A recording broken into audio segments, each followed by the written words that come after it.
Good afternoon, viewers in Indonesia and Singapore. Market Headlines is ready to provide you a number of informations from the business, economic, and capital market sectors. With me, Fajar Wayong, this is Market Headline.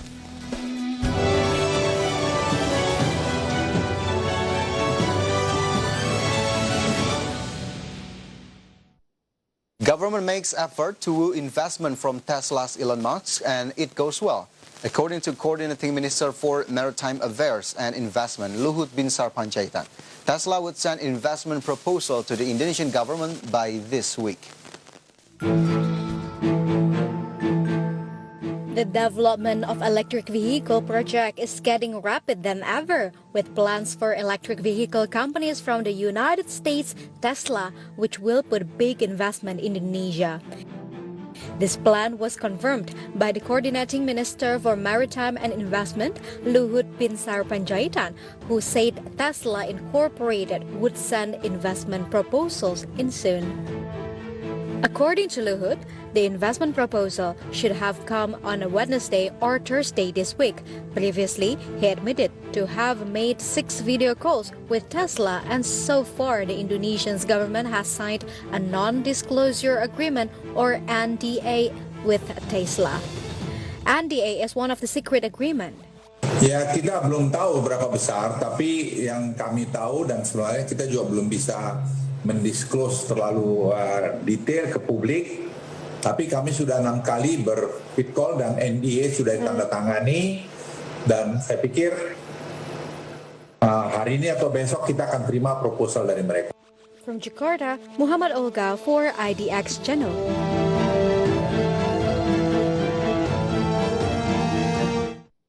The development of toll roads in Indonesia requires a more integrated management system. Related to this, the Toll Road Regulatory Agency is ready to implement a number of technologies as part of a strategic work plan in 2021.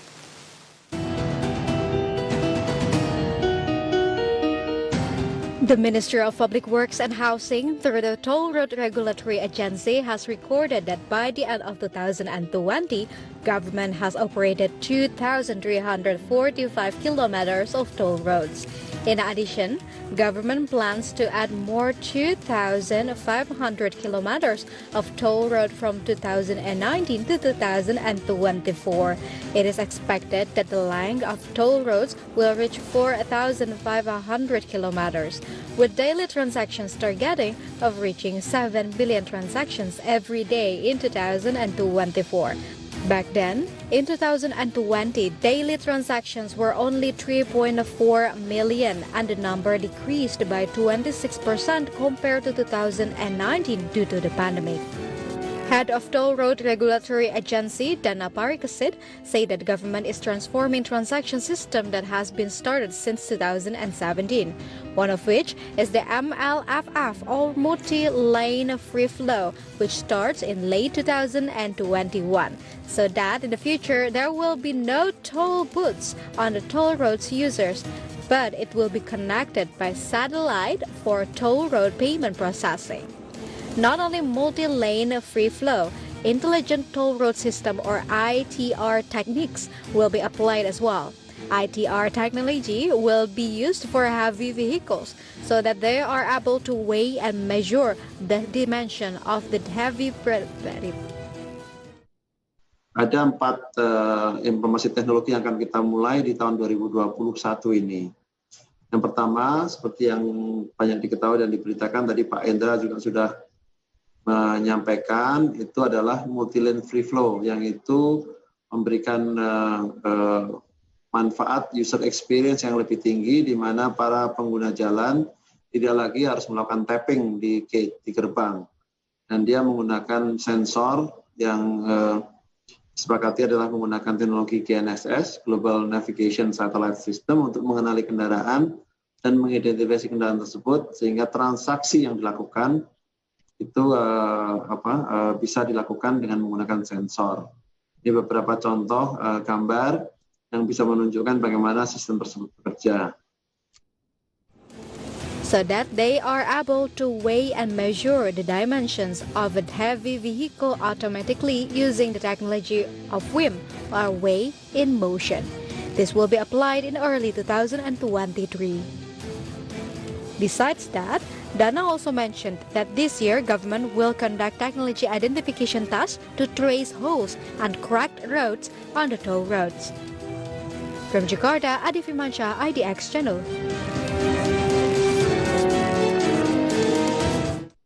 The government, through the Finance Minister Sri Mulyani, said that the 2021 National Economic Recovery Program budget has been increased to 619 trillion rupiah from 533.1 trillion rupiah previously. The increase in economic recovery budget for 2021 remains focused on dealing with the uncertainty caused by the pandemic.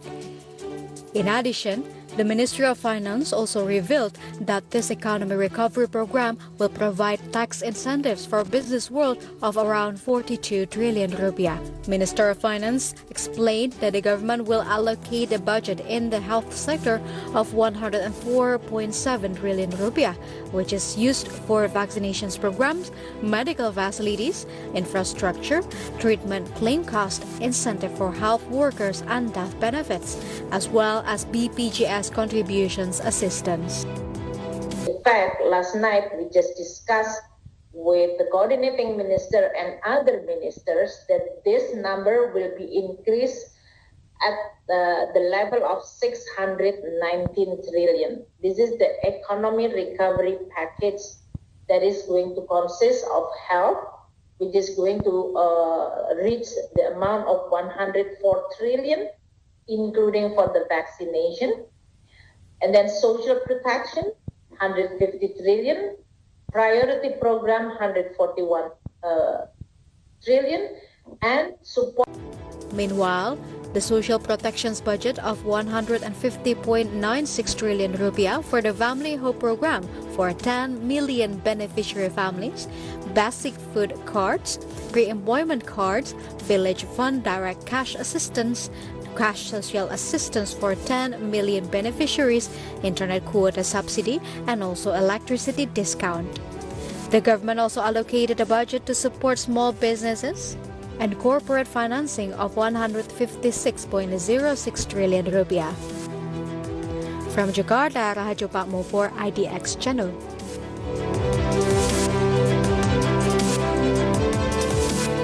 State Logistics Agency or Bulog plans to supply rice for army, police and civil apparatus in all across Indonesia. The plan was conveyed directly by head of Bulog, Budi Waseso. President Director of Bulog, Budi Waseso, expressed his willingness to supply rice to the member of the National Police, National Army, and also civil apparatus throughout Indonesia. In order to realize the plan, Budi Waseso admitted that he just met the Commander of Army, Head of National Police, and Minister of Finance. The reason behind the plan to supply Bulog rice to police, army, and civil apparatus was due to the fact that currently Bulog rice has better quality and also cheaper compared to Bulog rice back then when Budi Waseso was an active member of the National Police. This way, the State Logistic Agency or Bulog hope that it can fulfill the absence of rice distributions in the civil operative area.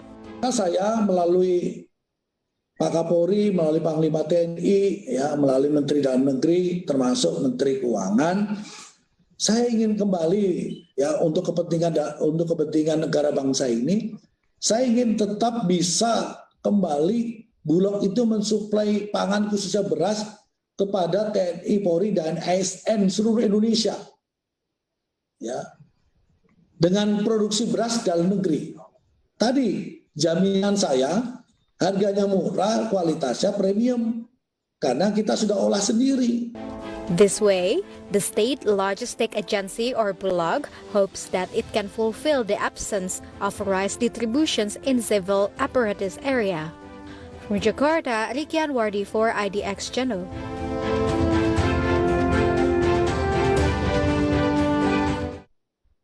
Market headlines will be right back after this quick break. Stay tuned.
transisi ke energi baru dan terbarukan tidak membuat industri energi fosil lantas surut?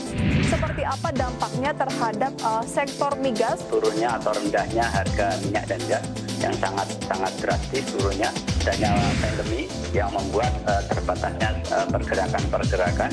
Langkah yang dilakukan apa nih Pak? Hingga hari ini saya kira Brent hari ini sekitar 55. Ini sesuatu yang positif untuk industri yang itu kira.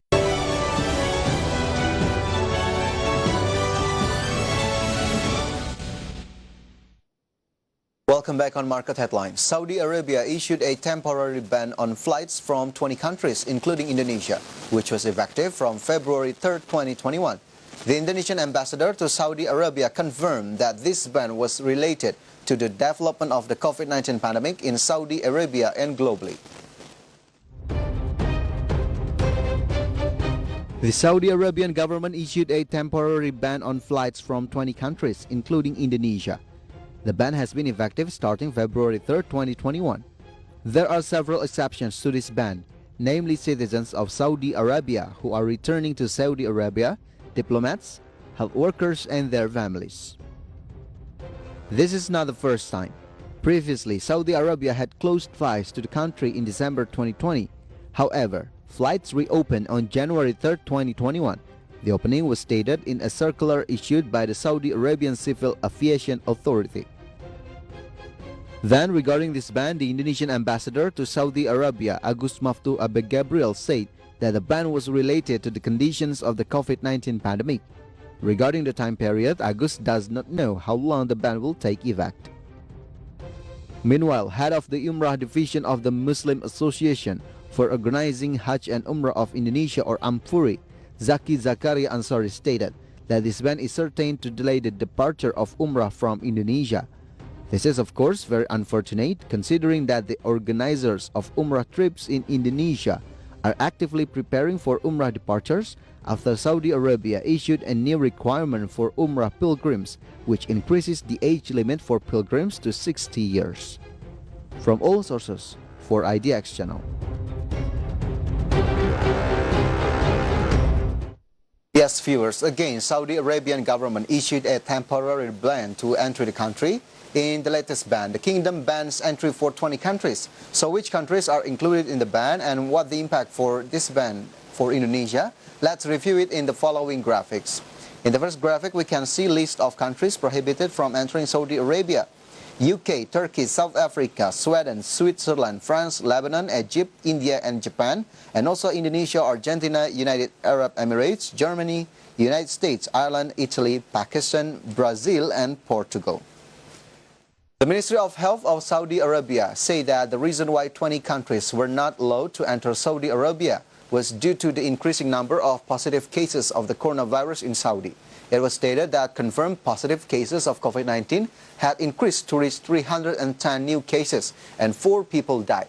However, the Ministry of Domestic Affairs of Saudi Arabia is taking steps to control the development of the coronavirus and prevent the disease from entering from outside Saudi Arabia. The decision even includes those travelers coming from other countries if they pass through any of the 20 banned countries 14 days preceding the request to enter the kingdom. Regarding this ban, the Indonesian ambassador to Saudi Arabia, Agus Maftu Abe Gabriel, said that the ban was related to the conditions of the COVID-19 pandemic. Regarding the time period, Agus doesn't know how long the ban will take effect. This ban certainly has an impact on a number of things, including related to Umrah activities for prospective pilgrims from Indonesia. And let's discuss it in the next graphic. So in the next graphic, we can see the number of Indonesian Umrah pilgrims year by year. In 2013 and 2014, more than 598,000. In the next year, 949,000. In 2015 and 2016, 993,000 pilgrims. And 2016-2017, 867,000. And the highest is on 2017 and 2018.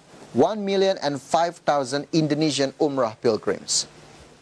Regarding the ban, head of the Umrah division of the Muslim Association for Organizing Hajj and Umrah of Indonesia, or AMFURI, Zaki Zakaria Ansari, stated that this ban is certain to delay the departure of Umrah from Indonesia. This is, of course, very unfortunate, considering that the organizer of Umrah trips in Indonesia are actively preparing for Umrah departures after Saudi Arabia issued a new requirement for Umrah pilgrims, which increases the age limit for pilgrims to 60 years. Meanwhile, based on data, Umrah pilgrims from Indonesia continue to record significant increases. Based on records, the number of Umrah pilgrims from Indonesia has almost doubled in the last 5 years, even soaring to more than 1 million people in the 2017-2018 period. The increase in the number of Umrah pilgrims is reasonable because it is recorded that 215 million Indonesian Muslims represent 87% of the total population of Indonesia.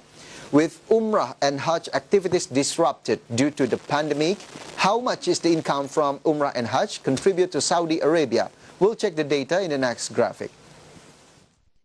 So in the third graphic, we see Saudi Arabia's income from Hajj.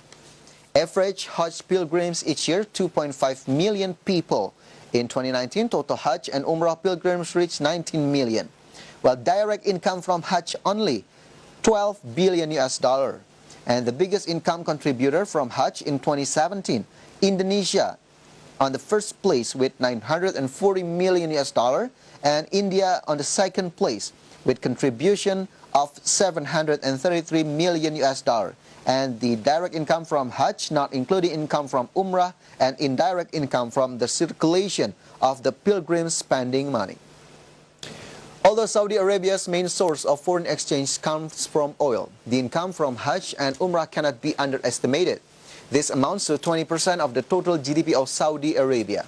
In this case, the income from Umrah and Hajj adds $12 billion to the GDP of Saudi Arabia per year. Apart from the direct monetary benefits that foreign pilgrims bring around the world, the Hajj and Umrah activities also increase job opportunities in Arabia. More than 500,000 people are employed in the tourism industry in Saudi. When the Umrah was cancelled last year, many of them were forced to become unemployed. Likewise, thousands of hotels in Saudi Arabia have lost revenue due to the cancellation of Umrah and Hajj last year. This financial loss is also reflected in the delays in Umrah and Hajj trips from some of the largest contributing countries for pilgrims, such as Indonesia and India.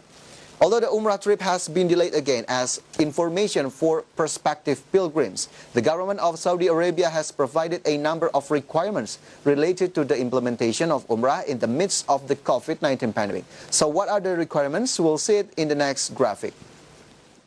So this is some requirements while doing Umrah amidst pandemic. The first one is 80 to 60 years old, do not have comorbidities, evidence of not being infected with COVID-19 with PCR test. The Umrah procession should not be carried out for more than 3 hours. Umrah pilgrims must register in Saudi Arabian government monitoring application, and pilgrims are obliged to comply with health protocols during Umrah.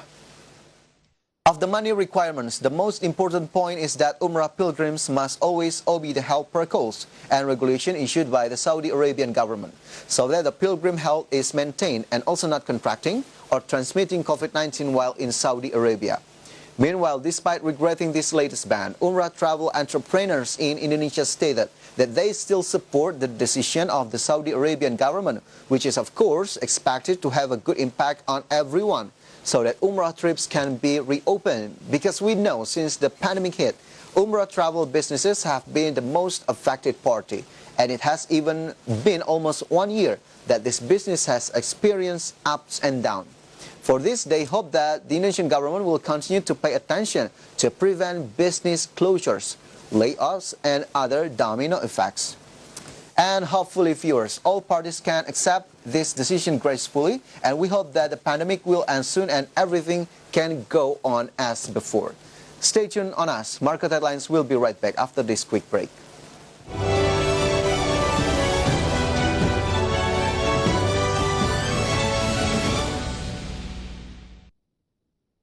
Presiden Joko Widodo sempat menyoroti kelangkaan kedelai yang ada di Indonesia. Urusan yang berkaitan dengan tahu dan tempe, kedelai menjadi masalah juga karena tadi yang saya sampaikan.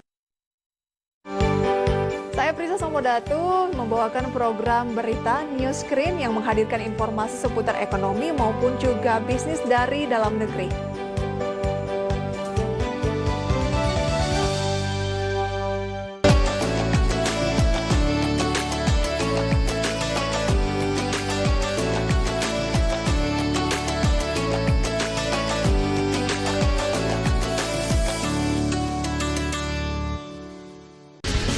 Presiden Jokowi disuntik vaksin Sinovac, pemerintah resmi menggelar vaksinasi nasional. Public figure ternama Raffi Ahmad menjadi artis atau selebritis layar kaca pertama yang mendapatkan penyuntikan vaksin Sinovac. Vaksinasi COVID-19 ini penting kita lakukan untuk memutus rantai. Hari ini tenaga kesehatan mulai menerima vaksinasi COVID.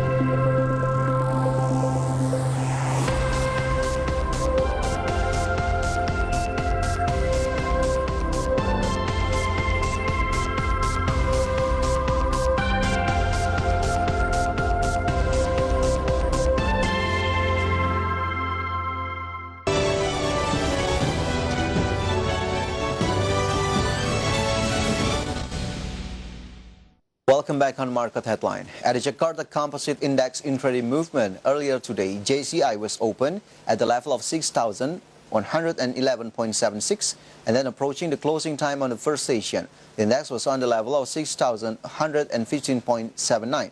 Then the index was showing strengthening trend by the second session closing time. The index was closed at the level of 6,107.22. In short, JCI went up 5.48%. Next, we're going to see the sectoral movement. Leading the dynamics of today's trading, we got basic industry as the leader of strengthening trend that went up 2.11%. Infrastructure went up 0.96%. And we got construction as the leader of weakening trend that went down 0.66%. And consumer goods went down 0.47%. And next, we're going to see the intraday movement of rupiah towards US dollar. So rupiah opened at the level of 14,036. Rupiah was also showing weakening trend towards US dollar and was closed at the level of 13,993. In summary, rupiah went down 0.27.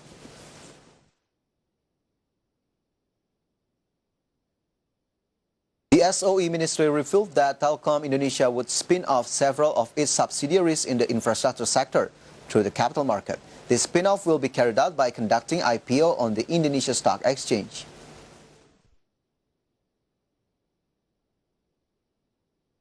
The SOE ministry revealed that Telkom Indonesia would spin off several of its subsidiaries in the infrastructure sector through the capital market. This spin-off will be carried out by conducting IPO on the Indonesia Stock Exchange.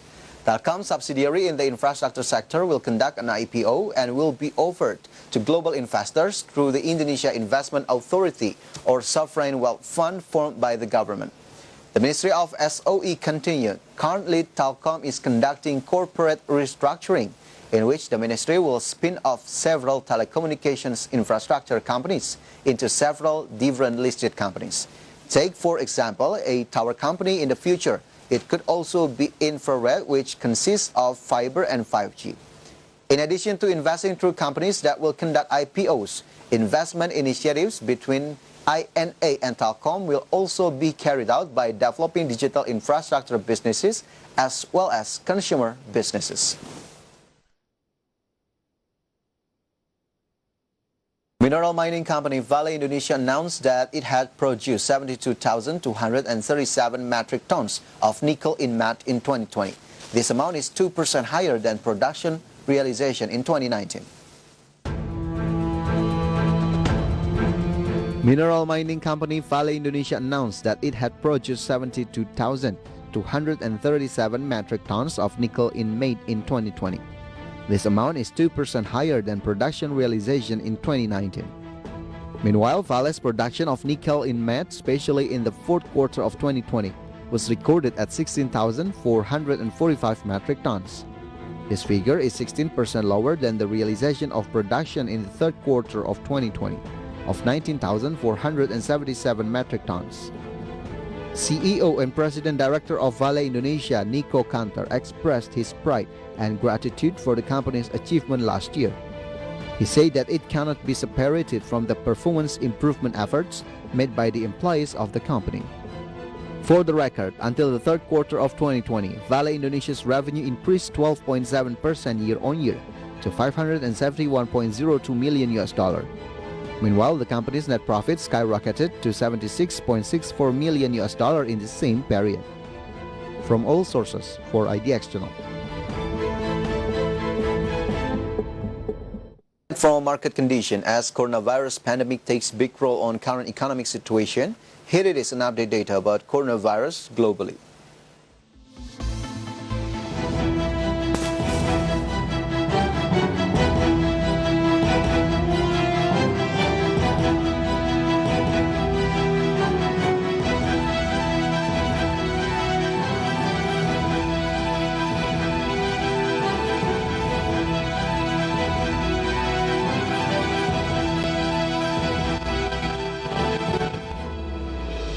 And the news close our market headlines today. Please enjoy our next program on IDX Channel, Your Trustworthy Economic, Business and Capital Market Channel. I am Fajar Wayong. Have a nice evening and stay safe.